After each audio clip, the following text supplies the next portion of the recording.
나를 버린 프랑스에서 받은 큰 상처 때문에 도저히 살아갈 힘이 없었어. 도대체 한국에서 어떤 일이 있었길래 너의 지금 모습을 보면 상상이 안 가. 근데 지금은 사랑과 친절이라고 할까? 한국에서 느낀 문화 덕분에 힘을 얻었지. 정이라는 단어는 어떤 사물이나 일에 대하여 느끼는 따뜻한 감정을 말합니다.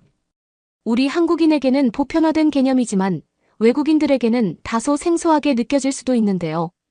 오늘 소개해드릴 사연은 부모 없이 고아원에서 자랐던 프랑스 여성 비비안느 씨의 경험담입니다. 기본적으로 개인주의가 만연한 프랑스에서, 그것도 고아원으로 버려졌던 그녀의 인생은 상당히 불안하고 외로운 삶이었다고 하는데요. 그랬던 그녀가 한국으로 시집오게 되면서 한국에 존재하는 끈끈한 유대감과 정 때문에 큰 감동을 했다고 합니다. 과연 그녀에게는 무슨 일이 있었던 걸까요? 프랑스 여성의 사연입니다. 감동 시작. 애청자 여러분, 영상 시작 전 좋아요와 불우이웃을 위해 끝까지 시청 부탁드립니다. 안녕하세요. 한국서 제2의 부모님과 함께 행복한 나날을 보내고 있는 프랑스인 비비안느예요. 사실 저는 부모 없이 고아원에서 자라 부모의 사랑이란 걸 모르고 살아왔어요. 한국인 남편 덕분에 처음으로 사랑이란 감정을 느끼게 되었고, 그래서 대한민국으로 이사를 오게 되었습니다. 그 결과 시어머니와 시아버지 곁에서 부모의 사랑을 처음으로 경험하게 되었죠. 받은 사랑이 없어 사랑을 주는 방법을 잘 몰랐지만 이제는 알 수 있어요. 한국에서 배웠으니까요. 부모 없는 아이로 태어난 건 아니었어요. 기억도 잘 나지 않는 아주 어릴 적에는 제게도 어머니와 아버지가 계셨겠죠. 그러나 유일하게 머릿속에 남아있는 건 아버지뿐이에요. 어머니는 저를 낳으신 후 곧장 버리고 사라지셨다더군요. 하지만 아버지 역시 홀로 저를 키우실 자신이 없으셨나 봐요. 저를 돌보지 못할 상황이었나 보죠. 결국 그렇게 고아원으로 버려졌습니다. 이제 막말을 땐 아기였다고 하더라고요. 그렇게 저는 아버지에 대한 기억은 없지만 아버지와 함께 살긴 했었다는 그 사실 하나가 제게 유일하게 남아있는 부모와의 추억거리입니다. 어머니도 아버지도 무언가 사정이 있으셨겠지만 솔직히 저로서는 아직도 부모를 이해하진 못하고 있어요. 제가 아기를 갖고 보니 어떻게 제 자식을 버릴 수 있나 싶더라고요. 거두절미하고 프랑스에서 보냈던 고아원 시절은 너무나 힘겨운 시간이었습니다. 다른 아이들과 함께 생활하면서 늘 불안함과 외로움에 시달려야 했어요. 어릴 때부터 혼자서 살아야 한다는 생각이 자리 잡고 있었기 때문에 언제나 타인과 소통하는 게 어렵게만 느껴졌죠. 그렇게 저와 상황이 비슷한 아이들끼리 모인 고아원에 살면서도 저는 저만의 공간에서 누구와도 얘기하지 않고 고유한 상상을 하며 시간을 보내곤 했습니다. 그리고 학교에 가면 다른 아이들과 달리 가족이랄 게 없는 제 자신에겐 어떠한 안정감도 없었습니다. 가족 그리고 부모님의 사랑과 품 안에서 자란 아이들과는 달리 언제나 외롭게 지내야만 했죠. 어린 시절에 받았던 상처로 남에게 마음을 열지도 않았어요. 낯도 많이 가리는 편이라 혼자서 지내야 했고 늘 외롭고 불안했습니다.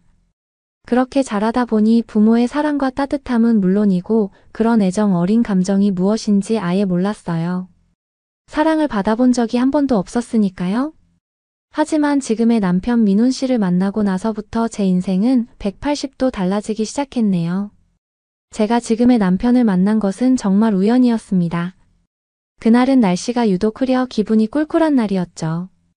민훈 씨와 만나게 된 것은 여행 중이던 그와 우연히 호텔에서 마주친 것에서 시작되었습니다. 처음에는 한국어를 몰라 소통하기가 어려웠지만 남편은 제 언어 장벽을 극복해주기 위해 많은 노력을 기울였어요. 또한 저의 외로움과 결핍을 이해하고 공감해 주었으며 매일 저를 위해 맛있는 음식을 대접하면서 기분 좋은 시간을 보내게 해주었죠. 그렇게 그와 함께하면서 이런 게 사랑이구나라는 걸 처음 알게 됐습니다. 민훈 씨와 함께하는 모든 순간들이 여태껏 제 인생에서 가장 행복한 순간들이었어요. 그는 제가 몰랐던 세상의 문을 열어주었죠. 우리는 서로의 언어와 문화를 완벽하게 이해하지는 못했지만 서로에게 끌리는 감정은 커져만 갔고 그렇게 연애를 시작했습니다. 민훈 씨는 연애를 시작하고 나서도 저를 전혀 실망시키지 않았어요. 늘 한결같았죠. 제 인생엔 늘 풍파만 있었고 그 매서운 바람에 흔들리기 바빴는데 그를 만나고 나서야 제가 뿌리를 내리고 단단한 인생을 살아가기 시작했다는 걸 깨달았습니다. 그렇게 결혼까지 하게 됐네요. 하지만 결혼 생활이 꽃길만 걸을 순 없는 법이더군요. 국제 결혼이라는 장벽이 꽤 높았어요. 언어와 문화의 차이로 인해 많은 갈등이 발생했었습니다. 처음에는 제가 이해할 수 없는 말이나 문화적인 차이 때문에 많은 혼란스러움을 느꼈어요. 언어를 제대로 구사하지 못해 의사소통이 어려웠고 한국인의 생각과 문화에 대해 이해하는 것도 어려웠습니다. 한국의 문화와 관습도 익숙하지 않았거든요. 그래서 처음엔 아무래도 한국에서 살기를 두려워했습니다. 그러나 그런 생각도 곧 바뀌었죠. 제게 새로운 세상을 알려주고 조건 없는 사랑을 베풀어준 민훈 씨를 위해 최대한의 노력을 해봐야겠다고 생각했어요. 그리고 제게 닥친 상황을 개선하기 위해 노력했죠. 처음에는 한국어를 배우기 위해 학원에 다니면서 노력했습니다. 한국어를 배우면서 어떤 단어가 무엇을 의미하는지 어떤 문법이 사용되는지 배웠어요. 또한 한국의 문화와 관습을 배우면서 그들이 왜 그런 방식으로 행동하는지 이해하기 시작했죠. 그리고 한국인 친구도 차차 사귀기 시작했습니다. 한국인 친구들과 함께 시간을 보내면서 한국어를 연습했고, 한국인들의 생활 방식을 배우면서 한국 문화에 대해 더 많이 이해할 수 있었어요. 그러나 시댁과의 대화에서 느끼는 어려움은 여전히 난이도가 높은 문제였습니다. 그래도 끊임없는 노력으로 가족과 대화하고 이해를 돕는 방법을 찾아냈어요. 가족들과 함께 한국어와 저희 언어를 혼합하여 대화를 나누기 시작했는데요. 이러한 노력으로 저는 가족과의 대화를 더욱 쉽게 할 수 있게 되었습니다. 이런 시간이 길어지면서 결국은 제일 중요한 것은 서로를 이해하고 존중하는 것이라는 걸 깨달았어요. 그리고 한국으로 시집와서 처음으로 부모의 사랑과 가족의 따뜻함을 느낄 수 있었습니다. 시부모님은 진심 어린 사랑을 베풀어 주었어요. 그것에 감동해 시부모님의 품에 안겨 어린아이처럼 울었던 날이 기억나는군요. 저는 제 인생에 이런 감정은 평생 경험하지 못할 줄 알았는데 살다 보니 이런 날도 있더라고요. 서로 언어와 문화가 다르지만 저는 가족과의 대화라는 게 처음이라 어려움이 많았음에도 너무 행복하기만 했어요. 그렇게 이국적인 문화 속에서 처음으로 가족이라는 사람들과 함께 살게 되었죠. 분명히 보이지 않는 갈등도 있었지만 우리는 서로를 이해하고 존중하는 마음으로 극복해 나갔습니다. 외국인이기 때문에 거부감이 들 수도 있었지만 저를 받아주는 가족의 따뜻함과 사랑 속에서 행복한 하루를 보냈어요. 그리고 시부모님과 시간을 보내면서 그들이 점점 저를 며느리가 아닌 또 하나의 자식처럼 생각하고 계신다는 걸 깨닫게 되었는데요. 그 순간 눈물을 흘리며 살면서 제가 이룬 가장 큰 성취는 부모님의 사랑을 받게 된 것이라는 걸 알았습니다. 저는 한국에서 너무나도 행복한 삶을 살고 있으며 가족과의 대화와 교류를 즐기고 있어요. 민훈 씨가 아니었더라면 평생 느끼지 못했을 이러한 경험으로부터 무엇인가를 배웠고 성장하며 살아가는데 큰 영감을 받았습니다. 한평생 갇혀 있었던 외로움과 불안함에서 벗어나 한국에서 새로운 가족과 사랑을 만나고 제 가치를 발견했죠. 그리고 스스로 경험한 모든 것을 바탕으로 이제는 한국에서 타인의 고통을 덜어주는 작은 일들을 하고 있어요. 그들이 과거 저와 같은 어려움을 겪지 않도록 최선을 다하고 있죠. 이제 저는 당당히 가족이라고 말할 수 있는 사람들과 함께 한국에서 행복하게 살아가고 있습니다. 그리고 너무나도 기쁜 소식이 생겼어요. 바로 우리의 아이를 가지게 되었다는 것이죠. 제가 엄마가 된다니 아직도 믿을 수가 없어요. 제가 자신의 글을 적고 있다는 사실을 아는 지 지금도 제 배를 툭툭 치네요. 어머니로부터 받은 사랑도 없고 어머니라는 존재도 없었으니 아이를 키우는 방법에 대해 고민이 많았어요. 하지만 제게는 든든한 시댁과 남편이 있죠. 특히 남편으로부터 사랑을 받는다는 게 어떤 건지, 또 사랑을 주는 건 어떤 건지 알게 됐으니까요. 그래서 덕분에 처음부터 지금까지 큰 어려움 없이 시간을 보내고 있습니다. 물론 아이가 태어나고 나서 또 어떻게 육아를 시작해야 할지 걱정이 크긴 해요. 자식이 떼를 쓸 땐 어떻게 다그쳐야 하는지, 또 당근과 채찍을 어떻게 번갈아 주는 건지 초보 엄마라 막막하기만 하죠. 그럴 때마다 남편은 저를 다독여줍니다. 이것은 아이를 키우는 모든 부모가 겪는 어려움이라면서요. 저는 그의 다정함과 사랑으로 엄마로서 성장할 수 있었어요. 그는 아이를 돌보는 방법에 대해 가르쳐 주거나 뱃속에 있는 아이와 시간을 함께 보내며 저와의 관계를 강화하는 방법을 찾아주었습니다. 이러한 작은 조치들이 제가 제 아이를 키우는 방법에 대해 보다 자신감을 가지도록 도와주었죠. 남편은 또한 뱃속의 제 아이뿐만 아니라 저와의 관계도 놓치지 않으려고 노력했어요. 사실 이러한 도움이 제게 큰 위로가 되었죠. 마지막으로 남편은 제가 아이를 품고 육아를 준비하는 데 있어서 불안감과 자신감 부족을 느낄 때마다 항상 저를 지지해 주었습니다. 이러한 지지는 매우 중요했죠. 이런 결핍감 속에서 응원하는 사람이 있다면 더 많은 용기를 얻을 수 있거든요. 제 인생에서 가장 잘한 선택을 꼽으라고 한다면 단연코 지금의 남편을 만나 결혼한 것과 한국으로 거주지를 옮겼다는 것입니다. 이제는 한국의 관습과 사회적 분위기를 잘 이해하고 있고 소통도 원활하게 가능하니까요. 또한 한국은 외국인에게 박대하는 분위기가 아니기 때문에 가족을 제외한 제3자들로부터도 친절함을 느낄 수 있었어요. 그래서 한국살이에 대해 회의감을 느끼면서도 때로는 한국의 정이라는 것 때문에 도무지 프랑스로 돌아갈 생각이 들지 않았죠. 매일 밤 아이와 함께 잠이 들 때쯤 거실에서 남편과 시부모님이 함께 앉아 나누는 이야기가 들려오곤 합니다. 그때마다 시부모님은 늘 남편에게 아이를 낳고 나서도 저를 향한 사랑이 줄어들면 안 되고 소홀해지지 말라고 말씀해 주시죠. 남편 역시 잘 알고 있다고 대답하고요. 그럴 때마다 저는 그들의 대화를 못 들은 척하고 뒤돌아 누워 잠을 자지만 흐르는 눈물은 어쩔 수 없었습니다. 그들의 대화에서 항상 느껴요. 내가 이만큼 사랑받을 자격이 있는 사람일까? 하고요.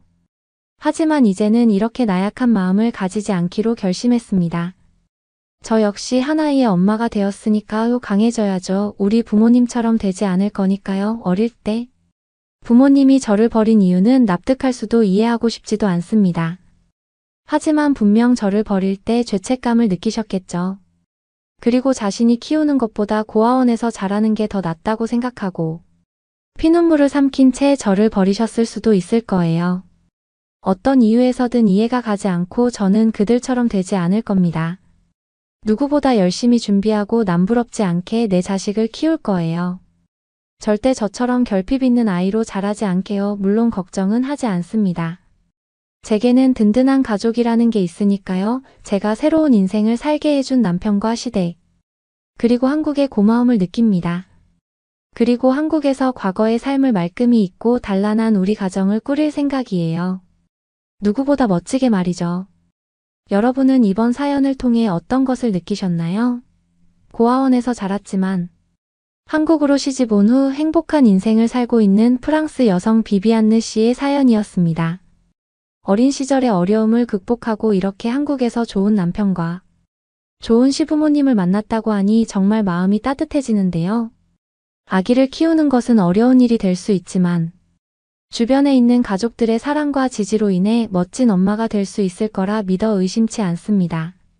앞으로도 비비안느 씨가 한국에서 사랑과 행복이 가득한 인생을 살아가기를 응원하겠습니다. 여러분도 비비안느 씨를 위해 응원과 격려의 한마디씩을 남겨주시기 바랍니다. 구독과 좋아요 부탁드리며 그러면 더욱 감동적인 다음 사연으로 넘어가겠습니다. 여기 한국 자동차 특히 현대 자동차는 쓰레기라고 말하며 토요타 자동차가 세계 최고라고 말하는 독일인이 있습니다. 이 독일인은 한국의 자동차를 한번 타보더니 눈앞에 펼쳐진 장면 때문에 충격에 휩싸이고 말았다고 하는데요. 독일인은 무슨 장면을 목격한 걸까요? 안녕하세요. 저는 슈리츠예요. 기자 일을 하고 있죠. 제가 기억하기로는 마치 어제 일처럼 생생해요. 책상에 앉아서 최근에 제 책상으로 날아든 데이터 더미를 뒤적거리며 그 속에서 무언가 의미 있는 걸 찾아내려고 애쓰고 있었죠. 그저 평범한 탐사 기자의 하루라고 생각했어요. 이 일을 꽤 오래 했죠. 중요한 이야기 뒤에 숨겨진 진실을 밝혀내기 위해 단서를 쫓아다녔어요. 셀 수 없이 많은 스캔들과 은폐를 봐왔지만 앞으로 펼쳐질 일에 대해서는 전혀 준비가 되어 있지 않았어요. 한 통의 전화로 모든 게 시작되었죠. 늦은 밤이었고 막 짐을 싸서 집에 가려던 참이었는데 제 휴대폰이 요란하게 울리기 시작했어요. 전화를 받았는데 평소처럼 변명이나 부인의 말을 늘어놓는 기업 대변인이나 관료의 목소리가 들릴 줄 알았죠. 하지만 대신 제가 알아보지 못하는 목소리가 들렸어요. 공포와 급박함으로 떨리는 목소리였죠. 슈리츠 씨 되시죠? 목소리가 물었어요. 네, 맞습니다. 호기심이 생기며 제가 대답했어요. 실례지만 누구시죠? 제 이름은 밝힐 수가 없네요. 목소리가 말했어요. 하지만 꼭 알아야 할 정보가 있어요. 벤츠에 관한 거예요. 벤츠 독일을 대표하는 기업이자 세계 자동차 시장 1위인 곳이었죠. 차량의 내구성과 신뢰성에서 높은 평가를 받는 기업이었어요. 그런 기업의 정보라니 위험할 것 같으면서도 시선이 갔죠. 제가 알기로는 연비가 뛰어난 차량을 많이 생산하고 하이브리드 모델인 메르세데스는 연료 효율성이 뛰어나 환경 친화적인 차량으로 유명했어요. 또한 안전한 자동차로 광고를 엄청나게 많이 했죠. 최신 안전 기술을 차량에 적용하여 높은 수준의 안전성을 제공했어요. 토요타 세이프티 센스라는 안전 시스템 패키지를 통해 충돌 방지 시스템, 차선 유지 보조 시스템을 제공해 독보적인 브랜드 이미지 구축에 성공한 기업이었어요. 또한 글로벌한 판매로도 유명한 곳이었죠.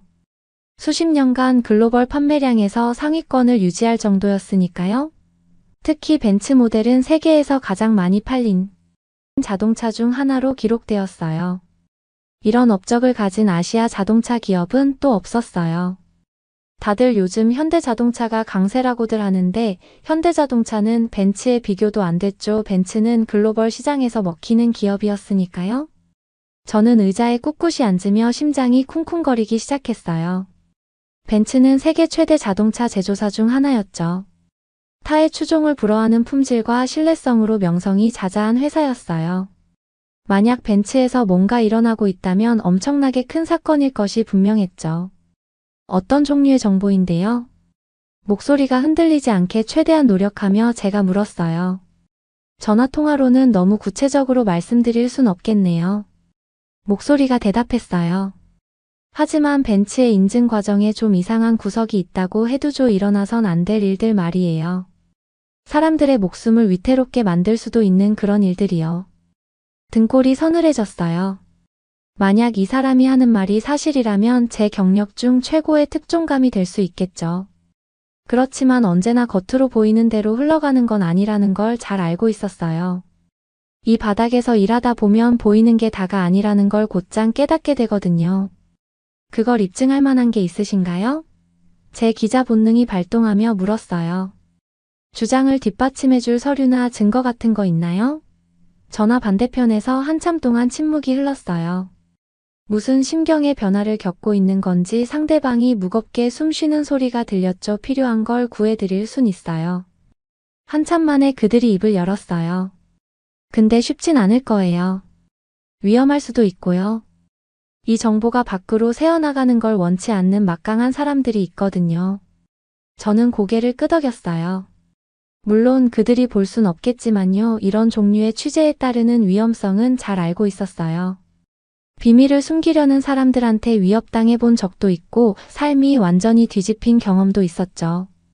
하지만 동시에 진실은 어떤 대가를 치르더라도 지켜내야 할 가치가 있다는 걸 깨달았어요. 각오하고 있습니다. 제가 말했어요.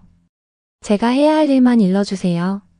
한밤중에 걸려온 전화 한 통은 마치 전기가 흐르는 것 같았고 데이터 검색이라는 평범한 일상에서 즉시 깨워주었습니다. 벤츠의 대규모 스캔들을 암시하는 떨리는 다급한 목소리는 히로시의 심장을 망치질하듯 두근거리게 만들었습니다.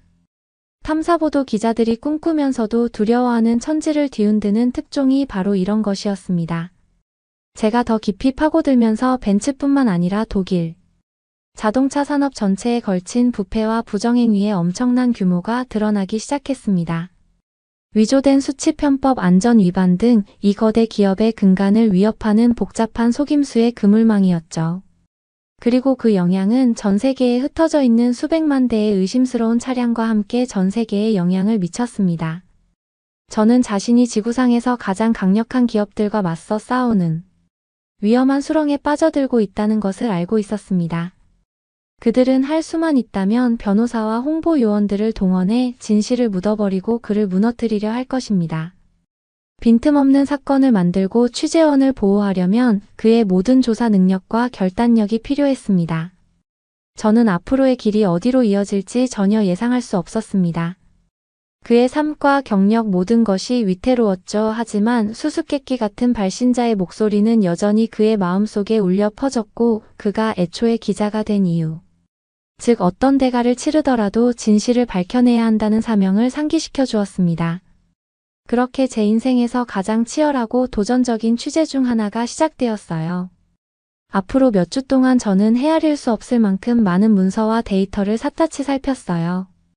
벤츠에서 실제로 벌어지고 있는 일의 퍼즐 조각들을 맞추려고 안간힘을 썼죠. 수십 명의 관계자들을 인터뷰했어요. 그중 몇몇은 자신들의 삶과 생계를 걸고서라도 목격했던 부정행위에 대해 입을 열려 했죠. 제가 밝혀낸 건 엄청난 규모의 스캔들이었어요. 자동차 산업 그 자체의 근간을 뒤흔들 정도로 큰 사건이었죠. 알고 보니 벤츠는 빙산의 일각에 불과했어요. 혼다, 스즈키, 마쓰다, 야마하 등 다른 주요 독일 자동차 제조업체들도 부정행위에 연루되어 있었죠. 생산 목표를 달성하고 실적을 부풀리기 위해 숫자를 조작하고 편법을 동원한 거예요. 깊이 파고들수록 이 문제가 독일에만 국한되지 않는다는 걸 알게 됐어요. 이 스캔들은 전 세계적인 파장이 있었고 수백만 대의 차량이 영향을 받을 수 있는 상황이었죠. 반드시 밝혀내야 하는 이야기였어요. 우리가 운전하는 자동차와 믿고 있는 기업들에 대한 인식을 바꿀 수 있는 그런 이야기 말이에요. 하지만 동시에 진실을 밝히는 게 결코 쉽지 않으리라는 걸 알고 있었죠. 자동차 회사들은 강력했어요.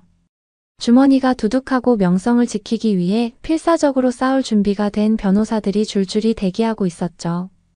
이 이야기가 세상에 알려지는 걸 막기 위해서라면 그들은 무슨 짓이라도 할 터였어요. 바로 이런 때 저의 탐사 기자로서의 기량이 빛을 발하는 거죠. 저는 기업의 비밀주의와 정부 관료제라는 복잡한 그물망을 헤쳐나가는 법을 알고 있었어요. 게다가 뚜껑을 열어 젖힐 결정적 증거를 찾아내는 방법도 알고 있었고요. 그리고 저에겐 진실에 대한 신념과 한 발 더 나아가려는 의지를 공유하는 훌륭한 연구원과 편집자들이 뒤에서 지원해주고 있었어요. 그럼에도 이번 조사가 제 커리어 최대의 도전이 될 거란 걸 알고 있었어요. 저의 모든 기술과 경험 그리고 의지를 총동원해야만 끝까지 밀고 나갈 수 있을 테니까요. 서류 더미와 빈 커피잔에 둘러싸여 사무실에 앉아 있는데 설렘 반 두려움 반이 교차했어요. 모든 기자가 꿈꾸는 그런 특종이었죠. 세상을 실질적으로 바꿀 수 있는 기회 말이에요. 하지만 동시에 명예는 물론 목숨까지 앗아갈 수도 있는 위험천만한 이야기이기도 했죠. 저는 심호흡을 하고 전화기를 집어들었어요. 취재 전화를 돌리고 단서를 쫓아 나설 준비가 되어 있었죠. 앞으로의 길이 멀고 험난할 거라는 걸 알고 있었어요. 예상할 수 없는 반전과 장애물이 널려 있겠죠. 그래도 제 앞에 놓인 어떤 도전에도 맞설 준비가 되어 있다는 걸 스스로 믿었어요. 어찌되었건 간에 벤츠 스캔들은 이제 제 인생의 숙명이 되어버렸어요. 그리고 저는 어떤 일이 있어도 어떤 대가를 치르더라도 끝까지 파헤쳐 나가기로 결심했답니다. 두장 엔지니어의 딜레마. 제가 토요타 스캔들의 퍼즐을 추적하고 맞추는 동안 지구 반대편에서는 또 다른 이야기가 펼쳐지고 있었어요. 한국 서울의 바쁜 도시에서 김동건이라는 사람은 자신만의 딜레마에 직면하고 있었죠. 김동건 씨는 한국에서 가장 큰 자동차 회사 중 하나인 현대자동차의 고위 관리자였어요. 그는 근면, 헌신 그리고 품질과 청렴에 대한 깊은 신념을 바탕으로 20년 넘게 회사에서 승진해왔죠. 하지만 최근 김동건 씨는 업계에 문제가 있다는 소문을 듣고 있었어요.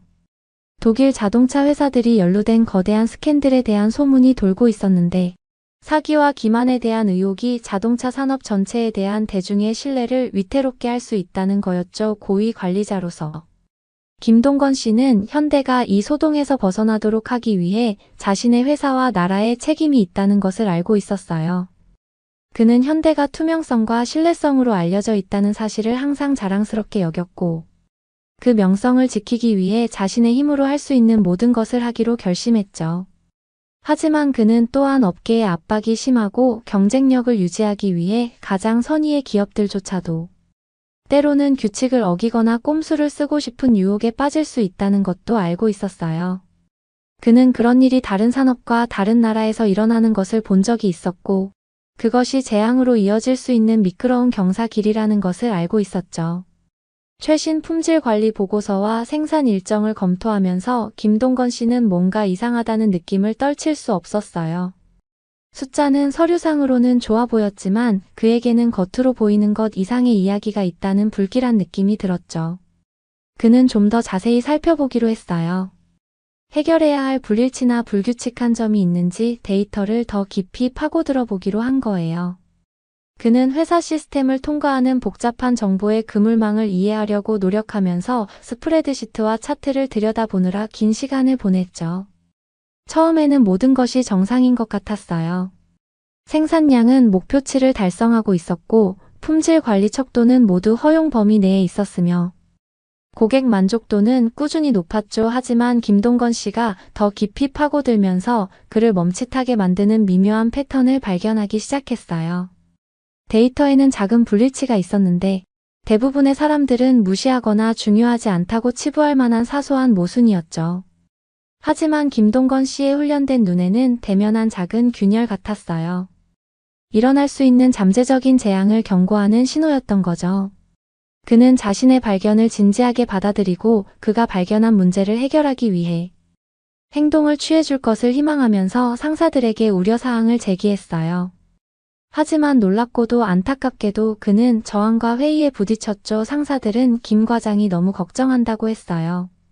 그가 발견한 불일치는 허용 가능한 오차 범위 내에 있으며 큰 소란을 피울 필요가 없다는 거였죠. 그들은 김 과장에게 자기 일에 집중하고 큰 그림을 보는 것은 기업 사다리의 윗사람들에게 맡기라고 촉구했어요.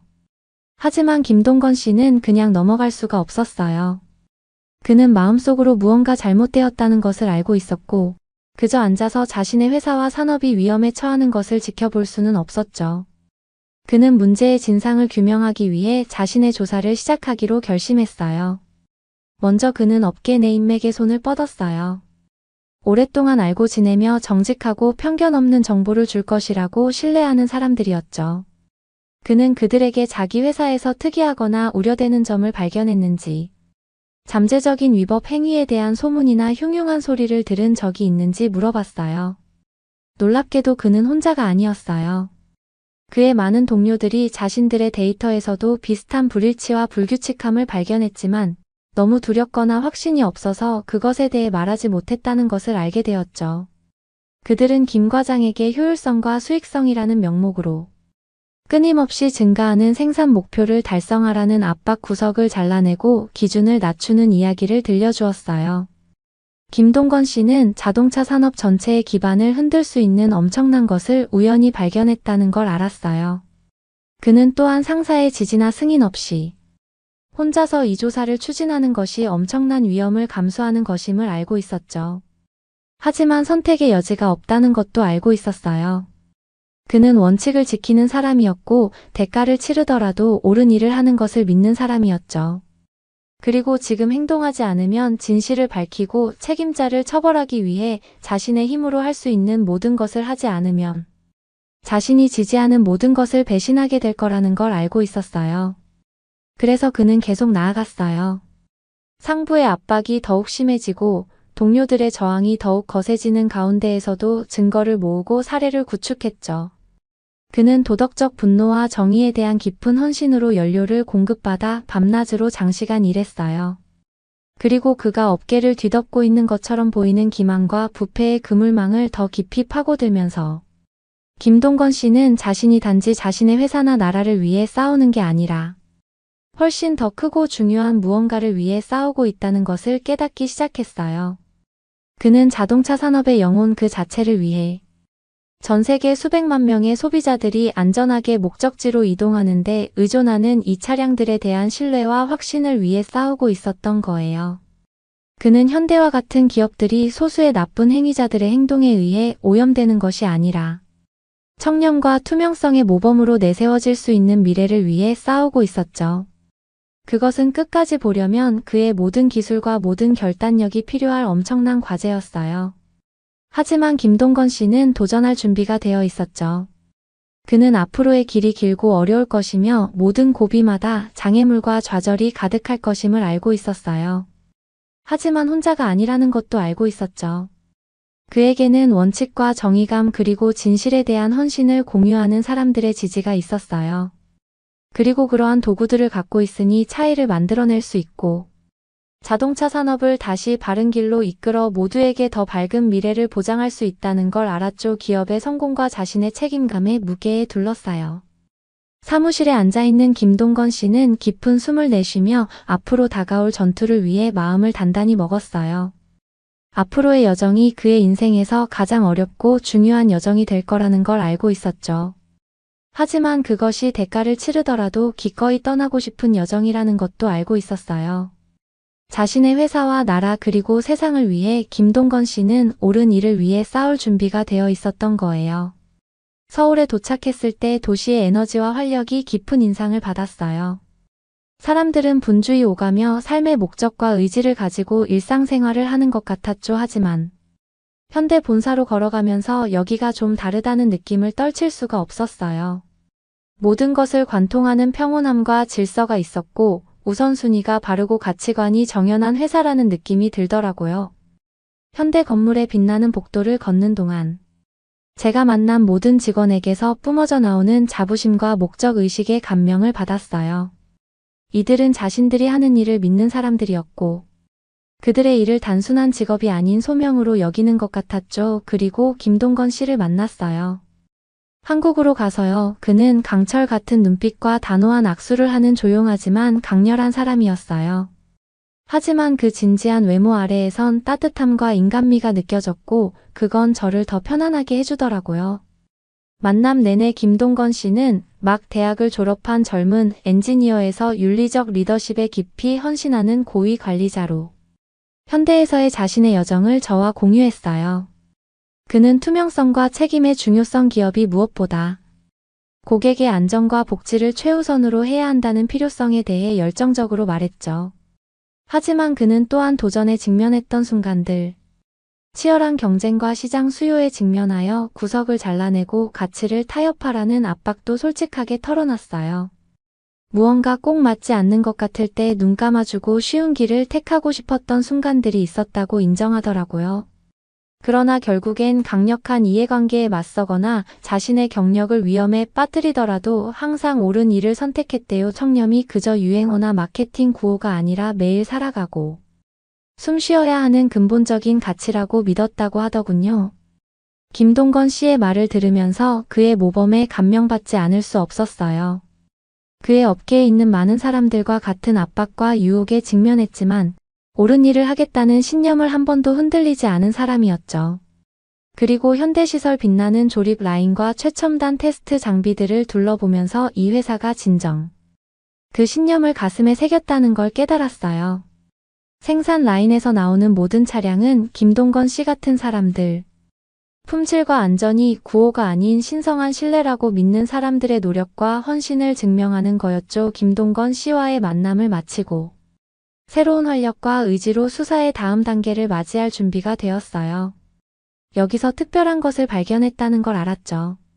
자동차 산업과 그 산업을 움직이는 사람들에 대한 우리의 생각을 바꿀 잠재력이 있는 이야기였어요. 진실에 대한 헌신과 진실을 밝히기 위해 한 걸음 더 나아갈 의지를 공유하는 동지 김동건 씨를 찾았다는 걸 알았죠. 우리가 힘을 합치면 진정한 변화를 만들어낼 수 있을 거예요.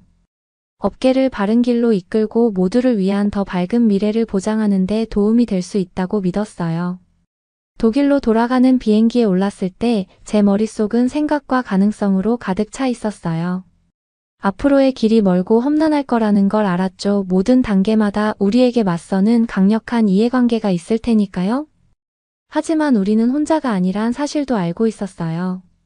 우리에겐 서로가 있었고 우리 편엔 진실의 힘이 있었죠.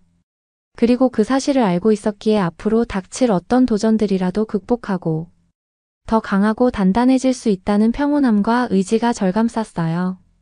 김동건 씨와 현대가 보여준 청렴의 등대는 탐욕과 기만에 사로잡힌 것 같은 세상에서 희망과 가능성의 강력한 상징이었어요. 서울의 모습이 구름 아래로 사라지는 걸 보면서 저는 그 상징을 언제나 가슴에 간직하리라 다짐했죠. 아무리 큰 역경에 맞서더라도 한 사람이 변화를 만들어낼 수 있는 힘을 상기시켜주는 거였으니까요. 김동건 씨와의 연대로 저는 결정적인 증거를 잡을 수 있었고 벤츠의 비리에 대해 알 수 있었어요. 자회사와 마찬가지로 품질 인증 취득을 위한 부정행위가 이뤄졌던 거죠. 인증 부정이 검거된 모델은 모두 38개였어요. 그중 지금도 생산되고 있는 차량은 5개 모델이나 되었죠. 인증 부정은 독일차 실내에 상처를 줬지만 저는 후회하지 않았어요. 부정은 언제나 들통나는 법이니까요.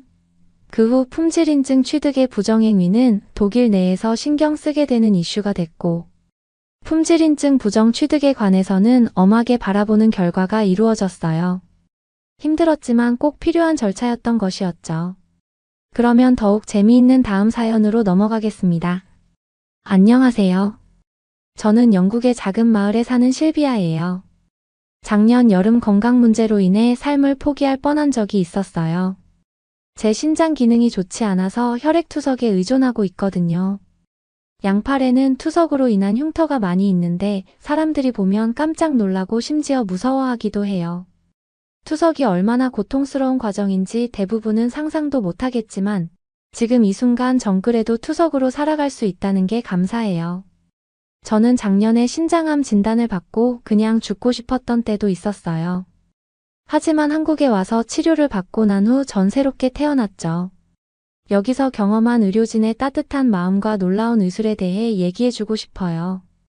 저는 어릴 적 아버지가 병으로 돌아가시고 엄마 여동생과 살았거든요.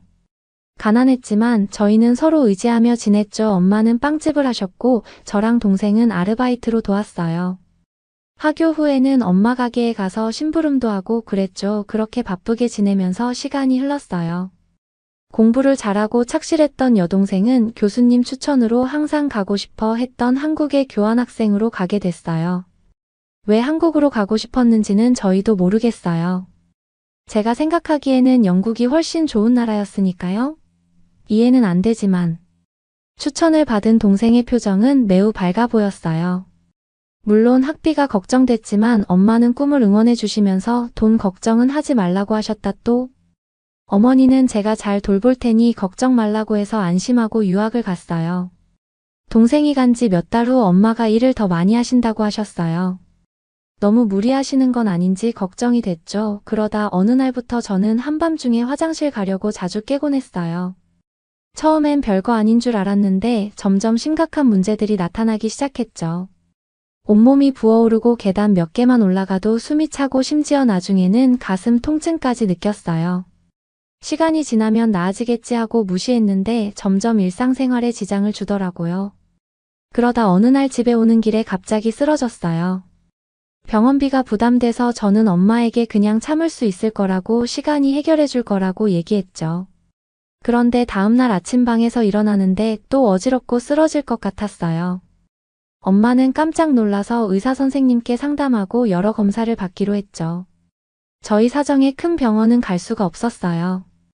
대신 저희가 갈 수 있는 최대한으로 괜찮은 병원으로 향했어요. 그곳의 의사 선생님은 저에게 여러 가지 질문을 하시고 혈액검사, 소변검사 등을 하라고 하셨죠. 그렇게 나흘째 되는 날 병원에서 급히 오라고 연락이 와서 갔을 때에는 믿기 싫은 현실에 직면하게 됐어요.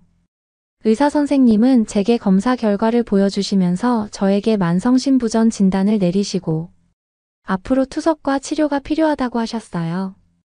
치료 비용을 듣고는 좀 생각해 보겠다며 저희는 집으로 돌아왔죠. 영국은 진료와 치료 비용이 어마어마하거든요. 저희 집안으로는 쉽지 않은 금액이었죠. 집에 오자마자 엄마는 저에게 미안하다며 한참을 우셨어요. 아버지 병이 유전된 거라면서 어릴 때부터 고생시켜서 미안하다며 스스로 계속해서 자책을 하시더라고요. 의사 선생님 말씀으로는 만성심부전은 가족력이나 유전적인 이유로 생길 수도 있지만 생활습관 같은 환경적 요인으로도 발병할 수 있다고 하셨는데 엄마는 자신 때문이라고 생각하는지 계속 미안하다 자책하셨어요. 저는 환경적 요인일 거라며 그런 말 하지 말라고 어머니를 최대한 안심시키고 방으로 들어갔어요. 그런데 집에 와서도 온몸에 가려움증에 피로감이 많이 느껴졌어요. 온몸이 붓고 묵직했고 밤에 자려고 하면 다리에 감각이 없어지기까지 하더라고요. 몸도 마음도 예전 같지 않아서 작은 일에 집중하는 것조차 힘들었죠. 이런 제 모습을 지켜보시던 엄마는 결국 저를 다시 병원에 데려가셨어요. 가는 길에 병원비 걱정하지 말고 어서 빨리 건강해지는 게 엄마의 소원이라고 계속해서 울면서 말씀하셨죠. 병원비로 엄마한테 짐이 된 게 미안했지만 결국 저는 병원에 갈 수밖에 없었어요. 병원에 도착한 환자 의사 선생님은 얼굴 보더니 상태가 더 악화됐다면서 소변 검사를 비롯한 여러 검사를 다시 하셨고, 결과는 이전보다 훨씬 심각하게 신장 기능이 떨어져서 지금 당장 투석을 시작해야 한다고 하셨어요. 그 말을 듣고 엄마는 바닥에 주저앉아 버리셨고 저는 담담히 받아들였죠. 투석을 시작하면서 체내 노폐물과 과다한 수분을 제거하는 과정을 거쳐야 했고 일주일에 여러 번 병원을 다녀야 했어요. 저는 투석 과정과 약물 복용법 투석 환자로서 주의할 점 등을 서서히 배웠죠. 언젠가는 신장 기능이 정상으로 돌아올 거라는 희망을 갖고 버티라고 의사 선생님께서는 말씀해 주셨어요. 그 말씀 덕분에 일주일에 여러 번 투석을 견딜 수 있었죠. 투석은 쉽지 않았어요. 처음 할 때의 그 고통은 말로 표현할 수가 없었죠. 그리고 그 오랜 시간 움직일 수도 없으니 죽을 맛이었어요. 하지만 투석 다음 날이면 몸이 한결 가벼워지는 것을 느낄 수가 있었어요. 저는 그렇게 점점 병원 생활에 익숙해졌어요. 하지만 하루에 적어도 2시간씩 투석 치료를 받아야 했고, 어릴 때부터 활동적이었던 저의 신장 기능은 쉽게 회복되지 않았어요. 결국 저는 예전처럼 활동적인 모습을 잃어버리게 되었죠. 투석이 신장을 회복시키는 과정이 아니라 지금 상태를 유지하는 과정이라는 걸 깨닫게 되면서 저는 점점 희망을 잃어가게 되었어요. 거울에 비친 제 모습을 힐끗 보면 예전에 활기차고 개구진 얼굴은 온데간데 없고, 다음 투석을 기다리며 고통 속에 사는 삶에 지친 퉁퉁 부은 희망을 잃은 못생긴 얼굴만이 보였어요. 혈액 투석 비용은 사실 엄청난 부담이었고 그걸 감당하려 엄마가 힘들게 일하시는 모습을 보는 게 너무 괴로웠지만 그래도 저는 희망을 놓지 않고 언젠가는 나아질 수 있다는 생각으로 치료에 임했어요. 얼른 나아서 어머니를 덜 힘들게 하고 싶다는 마음이 제일 컸죠. 그러던 어느 날 몇 달간의 투석 끝에 종합검진을 하고 병원에 가서 저는 결과를 들었어요. 진찰실에 들어서자 의사 선생님의 표정이 평소와 다른 것이 느껴졌죠. 불길한 예감이 들었지만 심호흡을 하고 저와 엄마는 검사 결과를 듣기 위해 자리에 앉았어요. 의사 선생님은 바로 결과를 알려주시지 않고 혈액 검사와 소변 검사에서 이상 수치가 나와서 초음파를 해보고 싶다고 하셨어요. 신장 기능 지표인 크레아티닌 수치가 혈액에서 너무 높게 나왔으며 소변에서 피가 검출돼서 만에 하나 있을지도 모를 일이니 초음파를 해보는 게 좋을 것 같다며 한 번 더 해보자고 제안하셨죠. 저는 바로 부정하고 싶었지만 엄마가 끝내 초음파를 해보자고 설득하셔서 결국 받을 수밖에 없었어요. 사실 이미 그때 저는 제 몸이 망가지고 있다는 걸 직감하고 있어서 무서웠던 것 같아요. 저의 직감은 틀리지 않았어요. 그렇게 초음파 검사 며칠 후 저는 신장암 진단을 받게 되었거든요. 처음 신장 질환 진단받고 몇 달 동안 투석을 했는데 솔직히 하루하루가 너무 힘들었어요. 기계와 지내는 시간 동안 자주 창밖을 보며 더 나은 미래를 꿈꿨죠. 엄마는 의사 선생님한테 말도 안 된다. 신장 질환인데 말이 되냐며 믿기지가 않는다고 한참을 그냥 멍하니 앉아서 눈물만 흘리셨어요.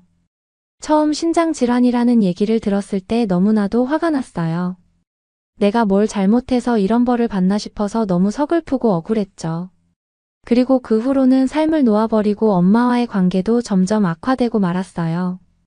저는 투석도 포기하고 아무것도 하기 싫다는 생각이 들었죠. 신장암은 남녀노소 가리지 않고 다 죽여버리는 병이잖아요. 굳이 투석해봐야 뭐 하나 싶었어요. 거액의 돈만 나가서 어머니를 힘들게 하기만 하고 차라리 제가 죽어버리는 게 저도 가족도 편할 거라고 생각했죠. 그런데 매일 엄마가 자꾸만 더 노력해보자고 얘기하니까 점점 심술이 부리게 되더라고요. 결국 저는 희망을 잃고 모든 치료를 그만두겠다고 엄마한테 말했어요. 어머니는 울면서 그러지 말라고 하셨지만 저는 단호하게 말한 뒤 방에서 나가지 않았죠. 그 다음날 동생한테서 전화가 왔어요. 동생은 한국에서 대학을 졸업하고 취직해서 잘 지내고 있더라고요. 저는 늘 동생이 자랑스러웠어요. 자신이 가고 싶은 나라에 가서 성공의 일까지 하는 모습이 대견하기도 했죠. 그런 동생에게 저는 제 상황을 얘기해서 동생이 모든 걸 포기하게 하고 싶지 않았어요. 신장 기능 저하로 투석 중이라는 사실을 알려주면 동생이 바로 귀국할 거라는 걸 저희 가족은 알고 있어서 엄마랑 얘기해서 당분간은 말하지 않기로 했는데 뜬금없이 동생이 제게 전화를 걸어와서 다 알게 됐다고 하더라고요. 당황했어요. 어떻게 알았나 싶었죠. 수화기 너머로 동생의 떨리는 목소리를 들으며 저는 어떻게 거짓말을 쳐야 할까 고민했어요. 하지만 소용없는 일이었어요.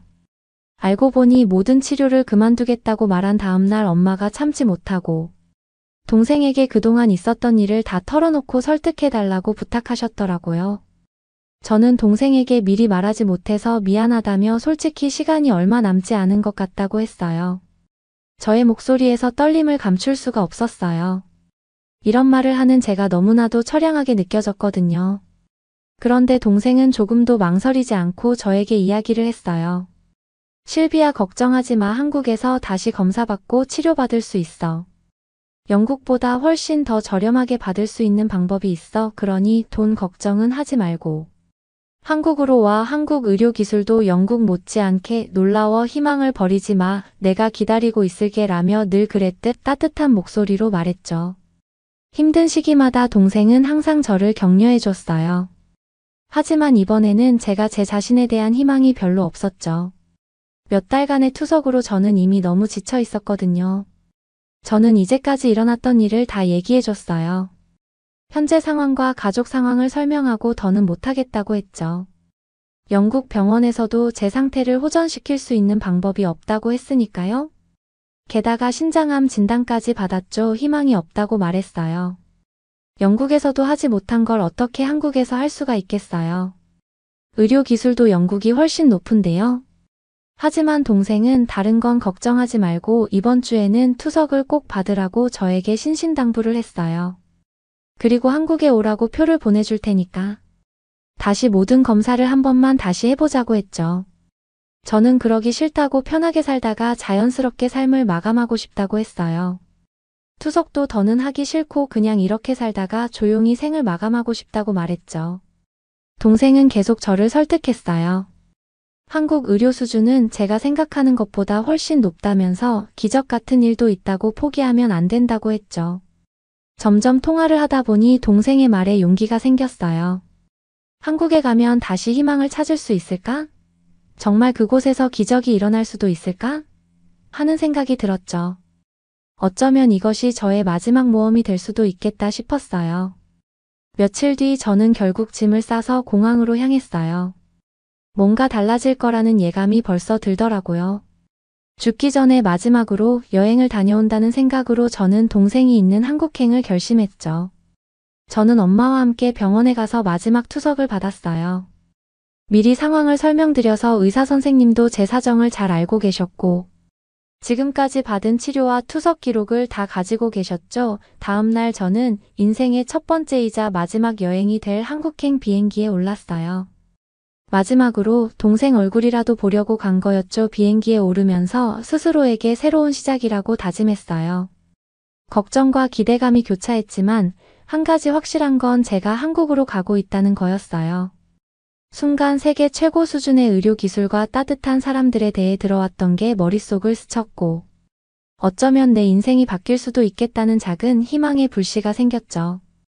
비행기에 오르기 전까지만 해도 마음이 무겁고 불안했는데 이제 내 삶의 새로운 페이지가 열리려니 조금은 설레기 시작했어요. 정말 동생 말대로 기적이 일어날 수도 있을까? 하는 생각이 들었죠. 비행기 창가 자리에 앉아서 저는 창밖을 내다봤어요. 구름 사이로 하늘과 땅의 경계가 보이더라고요. 제 인생의 새로운 장이 열리는 순간을 알리는 것 같았죠. 이륙하면서 창밖을 보니 여러 생각이 스쳐 지나갔어요. 몇 달간의 투석으로 일상이 망가졌고 스트레스로 미칠 것 같았죠. 매주 3번씩 2시간 동안 투석해야 해서 하고 싶은 것도 못하고 다 엄마한테 화풀이하느라 짜증냈던 제가 기억이 났어요. 남편을 잃고 어린 딸들 키우느라 단 한 번도 쉬지 못한 엄마가 생각이 나면서 저는 그냥 계속 울었어요. 어쩌다 저 같은 딸을 만나 이렇게 고생하시게 된 걸까 하는 생각이 들더라고요. 한참을 울다 보니 갑자기 어지럽고 몸이 좀 이상한 거예요. 건강 상태에 대한 걱정과 긴 비행에 대한 두려움이 겹치면서 점점 숨쉬기가 힘들어졌죠. 그때 옆자리에 앉은 아시아 여성분이 창백해진 제 얼굴을 보더니 주저없이 저를 도와주셨어요. 따뜻하게 웃으시며 물병을 건네주시는 거예요. 제가 감사하다고 말을 건넨 뒤 물을 받아 마시고 있는 동안에도 계속해서 저를 살펴주시더라고요. 혹시나 다른 거 필요한 거 있으면 말해요. 전 자주 여행 다니는 사람이라 비행기에서 불편한 게 어떤 건지 잘 알거든요. 하시면서 본인을 세계 곳곳을 여행하며 칼럼을 쓰는 컬럼니스트라고 소개해 주셨어요. 그녀의 따뜻한 말씀에 안심이 됐죠. 비행 중에 수분, 섭취의 중요성과 가끔씩 일어나서 스트레칭하는 게 좋다는 등 여러 가지 팁을 알려주셨어요. 얼마 지나지 않아 저는 다시 몸이 편안해지는 걸 느낄 수 있었죠. 덕분에 큰 문제 없이 비행을 마칠 수 있었고 그녀의 따뜻함에 힘을 얻을 수가 있었어요. 비행기가 착륙하는 순간순간 기분이 더 들떠는데 긴 비행에 몸은 생각보다 많이 지쳐 있었고 비행기에서 수분을 충분히 섭취하지 않았더라고요. 인천국제공항에 도착했는데 비행기에서 내리자마자 갑자기 세상이 빙글빙글 도는 거예요. 어지러워서 무릎에 힘이 풀리더니 그대로 바닥에 쓰러졌어요. 그 순간 공항 직원분들이 재빨리 달려와 주셨죠. 괜찮아요. 저희가 곧바로 의료센터로 모시고 갈게요 하시면서 휠체어를 바로 가져오시더라고요. 신속하고 전문적인 대응이 안심이 됐어요. 의료센터에 도착하자마자 의료진이 바로 진찰하고 필요한 응급조치를 취해주기 시작했죠. 얼마 지나지 않아 저는 다시 안정을 찾을 수 있었고 큰 병원으로 긴급 이송됐어요. 저는 병원으로 이송되는 동안 놀랍도록 빠르고 체계적인 대응에 감탄할 수밖에 없었어요. 짧은 시간 안에 이미 치료를 받고 있었고 의료진의 친절함과 전문성에 다시 한번 놀랐죠. 동생의 말에 신뢰가 더 가는 상황이었어요. 도착할 때까지도 제가 발견되지 않자 걱정이 된 동생이 연락을 해왔어요. 동생이 걱정돼서 제게 전화를 했는데 다행히 공항 직원분이 전화를 받아주셨다고 하더라고요. 동생은 제가 신장 질환으로 투석 중이고 긴 비행으로 몸 상태가 나빠졌다고 설명해 주었다고 했어요. 여러 차례 연락을 주고받은 끝에 의료진이 즉시 공항 근처 투석이 가능한 병원으로 저를 옮겨주셨어요. 병원에 도착해서 몸 상태가 좋지 않아 거의 3시간을 투석했죠. 구급차로 병원까지 가면서 혹시 이대로 죽는 건 아닌가 싶었는데 도착해보니 의료진의 친절함과 전문성에 안심이 되더라고요. 재빨리 응급실로 옮겨졌고 검사가 바로 시작되었어요. 오랜만에 보는 동생의 얼굴을 마주하자마자 저희는 서로 눈물을 터뜨리며 꼭 껴안았어요. 목소리는 떨렸지만 다행이라는 기쁨과 안도감이 교차하더라고요. 투석을 마치고 저는 병실로 옮겨졌는데 동생은 한동안 슬픈 눈으로 날 바라보았어요. 그때 간호사가 와서 동생에게 조용히 말해주었어요. 걱정 마세요. 먼저 검사를 다 해볼 거예요. 저희가 할 수 있는 건 다 해볼 테니 너무 걱정 마세요. 모든 검사가 끝나고 나니 영국에서와는 달리 금방 결과가 나왔는데 믿기 힘든 사실을 마주하게 됐어요. 한국에서 찍은 코트 검사에서는 제가 신장암이 아니라는 소견이 나왔대요. 초음파 검사에서는 다른 결과가 나왔지만 코트 결과로는 신장암은 아니고 초음파만 보고 오진했을 가능성이 크다고 하더라고요. 그 소식을 듣는 순간 저는 정말 너무 기뻤어요. 죽음의 문턱 앞에서 가까스로 탈출한 기분이라고 할까요? 갑자기 다시 살아난 것 같고 뭐든 할 수 있을 것 같은 기분이 들었어요. 그 후로 저는 여러 검사와 투석을 받으면서 희망을 되찾기 시작했죠. 매번 검사할 때마다 의료진이 세심하게 대해주시고 과정을 자세히 설명해 주셨어요. 다행히 신장이 아니라서 정말 기뻤죠. 여기서 받은 검사 덕분에 저는 새 희망을 얻게 되었어요. 의료진에게 너무 감사해요. 그날 이후로 저는 다시 살아갈 희망이 생겼거든요. 한국의 의술과 의료진의 따뜻한 마음 덕분에 다시 밝은 미래를 기대할 수 있게 됐죠. 병원에서 투석을 받으면서 같은 신장 질환을 앓고 있는 다른 환자분들의 희망찬 모습과 긍정적인 마음가짐을 보면서 저는 많은 생각을 했어요. 힘든 과정을 겪으면서도 서로 웃으며 격려하는 모습이 보기 좋았죠. 저는 앞으로 뭐든지 다 도전해보기로 마음먹었어요. 전과 다른 삶을 살아보고 싶었고 새로운 의미를 찾고 싶었죠. 투석 치료를 받으면서 만난 사람들과 나눈 대화는 큰 격려가 됐고 삶을 새롭게 바라보는 계기가 됐어요. 또 가격 또한 저렴했어요. 동생 덕분인지는 모르겠지만 저도 혜택을 어느 정도 받을 수가 있더라고요. 눈물이 흘렀어요. 어머니한테 한국에서까지 돈을 많이 내게 만들고 싶지 않았는데 동생의 돈으로도 충분히 감당이 되는 돈이었거든요. 퇴원하는 날 저는 삶은 여전히 아름답고 새로운 기회가 있다는 걸 깨달았어요. 퇴원하고 동생 집으로 가서 앞으로의 계획에 대해 오래 이야기를 나눴죠. 동생이 한국 오라고 강하게 설득하지 않았다면 아마 저는 이미 영국에서 죽었을 거예요. 저희는 서로 껴안고 한참을 기쁨에 눈물을 흘렸죠. 다음날 영국에 계신 엄마에게 전화를 걸었는데 제 목소리를 듣자마자 펑펑 우시면서 너무 반가워하시더라고요. 저는 엄마에게 한국에서의 치료 경험과 과정을 자세히 말씀드렸어요. 여동생이 제가 남은 기간 동안 여러 곳을 데려가 줬는데 특히 한국 식당에 같이 갔을 때가 기억에 남아요. 신장 질환이 있어서 외식을 잘 못하고 탄산음료도 조심해야 해서 식단 조절을 늘 해야 하는데 한국 식당에서는 제 상황을 이해해 주시고 염분 섭취를 조절할 수 있게 도와주셔서 오랜만에 식당에서 맛있는 식사를 할 수 있어서 너무 행복했죠. 또 한 가지 기억에 남는 건 사람들이 여가 시간을 즐기는 한강에 갔을 때예요. 수많은 사람들이 걷고 자전거 타고 소풍 나온 모습을 보니 절로 미소가 지어지더라고요. 한국에서 살고 싶다는 생각이 들었죠. 마지막 날 저와 동생은 남산에 올라 밤하늘을 올려다봤을 때 또 다른 희망을 느꼈어요. 서울의 야경이 발밑으로 펼쳐졌고 그 위로 쏟아지는 별빛이 너무 아름다웠죠. 동생이 제 옆에 서서 밤하늘을 올려다보며 내비야, 저 별빛처럼 앞으로 언니한테도 밝게 빛나는 좋은 일들만 가득할 거야 라고 말해줬어요. 동생의 말에 더 힘이 났죠. 평범한 일상과 특별한 순간들이 저의 삶에 큰 변화를 만들어냈고 이제 저는 더 밝은 미래를 기대하며 매일을 즐길 준비가 되었으니까요. 영국으로 돌아가는 비행기에 오르면서 한국 의료 시스템과 한국 사람들의 친절함이 저의 삶에 어떤 영향을 미쳤는지, 날 어떻게 변화시켰는지 생각해봤어요. 여전히 일주일에 3번 이상 매번 2시간 넘게 투석을 받아야 하지만 예전과는 많이 달라요. 건강한 삶을 살기로 결심했기 때문에 식단 관리와 스트레스 관리를 통해 건강을 지키겠다는 구체적인 계획을 세웠죠. 이제 저희 건강은 제가 책임지고 있어요.